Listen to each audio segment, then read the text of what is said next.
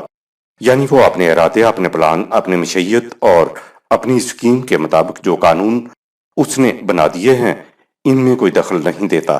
یہ قوانین جب ہم وجود میں بھی نہیں آئے تھے اس زمانے کے بن چکے تھے، پھر قوانین کو ایسا بنایا ہے کہ ان میں خدا خود کسی قسم کی تبدیلی نہیں کرتا اور نہ ہی کوئی دوسرا ان قوانین میں کسی قسم کا تغیر و تبدل کر سکتا ہے۔ سورہ 48 آیت نمبر 23۔ عالم امر میں خدا کے عمل، ارادے، منشا، مشیت کو فعال لما یرید سورہ 85 آیت 16 اور یفعل ما یشاء سورہ 3 آیت 39 کہا ہے۔ عالم امر میں صرف خدا کا ارادہ، عمل یا مشیت چلتی ہے۔ عالم امر سے متعلق کوئی خدا سے سوال نہیں کر سکتا کہ اس نے ایسا یا ویسا کیوں کیا۔ عالم امر میں وہ جو چاہتا ہے کرتا ہے، جو اس کی منشا ہوتی ہے وہ کرتا ہے، وہ اپنے ارادے کے مطابق کرتا ہے اور اس عالم میں وہ کسی قاعدے قانون کا پابند نہیں ہے۔ عالم امر کو کائنات کا حصہ بھی نہیں سمجھنا چاہیے۔ یہ کیا ہے اس کے متعلق کوئی نہیں بتا سکتا، البتہ اتنا کہا جا سکتا ہے کہ عالم امر خالصتاً خدا کے عمل کرنے کا میدان ہے، اس کے علاوہ کسی اور کے عمل کرنے کا میدان نہیں ہے۔ البتہ خدا نے انسان کو انسانی زبان میں سمجھانے کے لیے کہا کہ جب وہ اپنے ارادے کو، اپنے پلان کو، اپنی اسکیم کو، اپنی منشا کو کہتا ہے کہ کن، تو اس کا ارادہ بروئے کار آنا شروع ہو جاتا ہے۔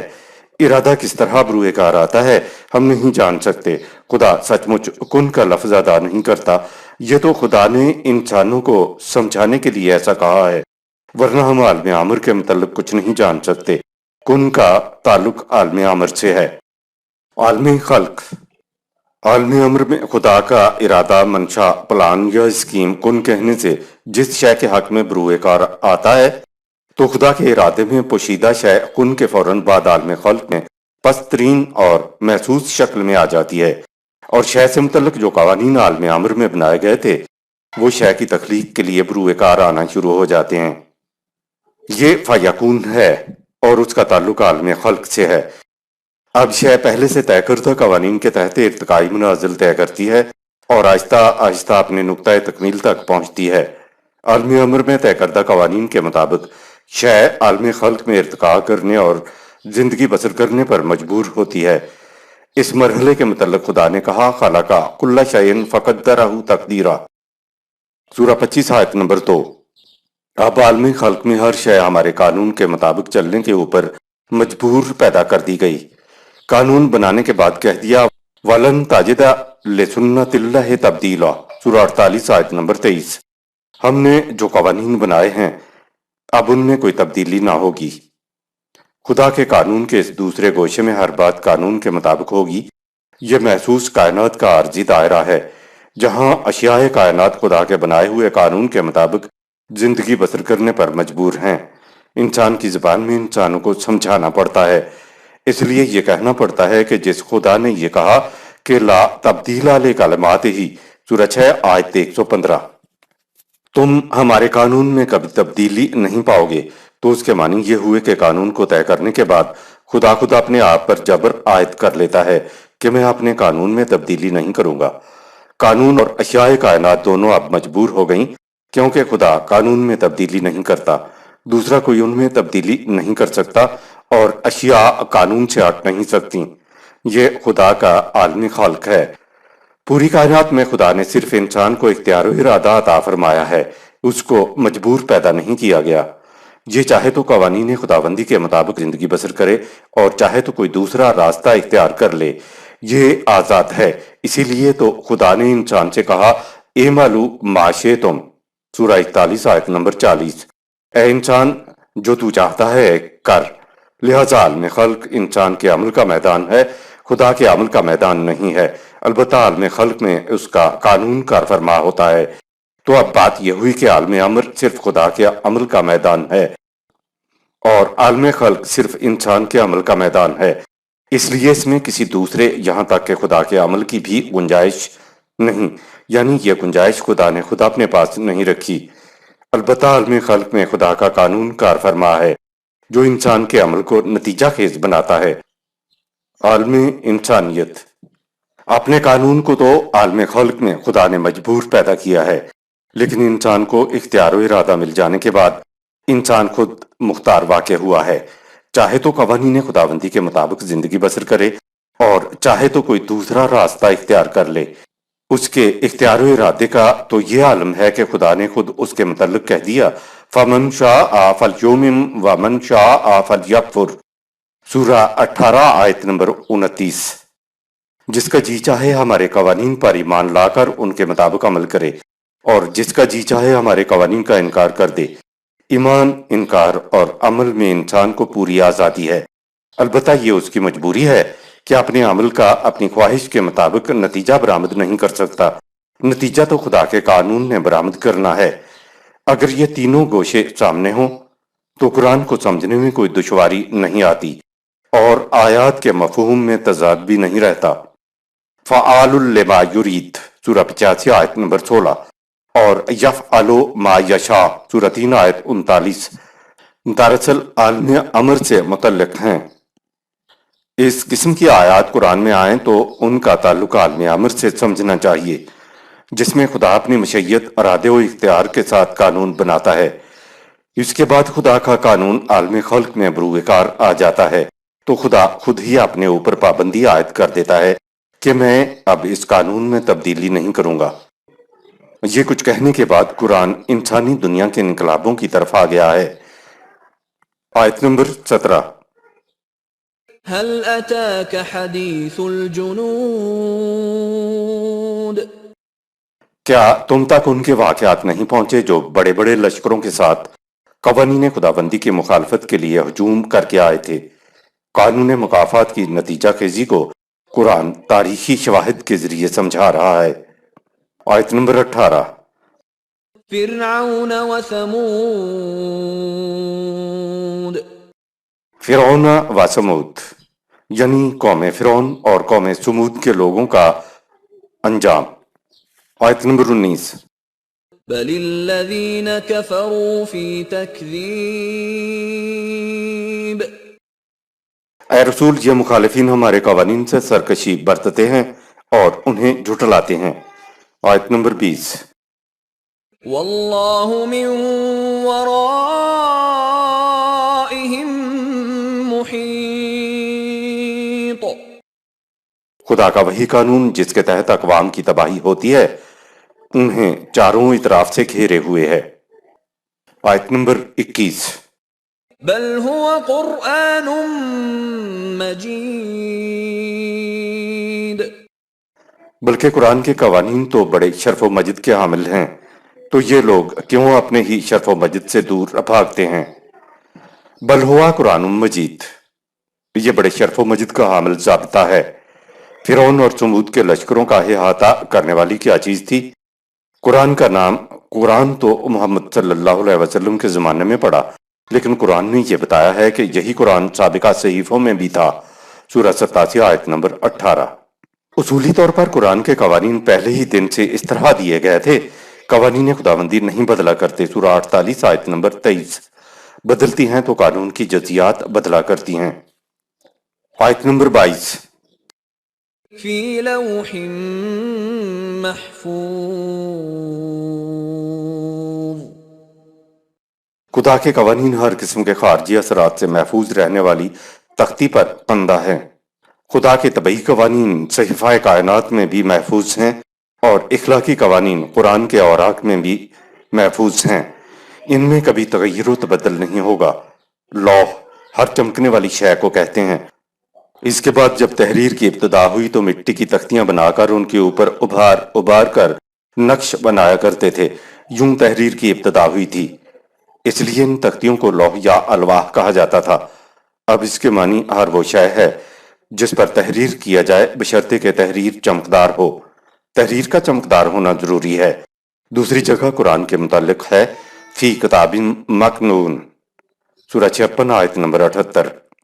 یہ ضابطہ قرآن ایک محفوظ کتاب کے اندر رکھ دیا گیا ہے، لہٰذا یہ پہلے بھی لوح محفوظ میں تھا اور اب انسانوں کو ملنے کے بعد بھی لوح محفوظ کے اندر محفوظ ہے۔ صدق اللہ العظیم۔ یہاں سورہ البروج اختتام پذیر ہوئی۔ شکریہ۔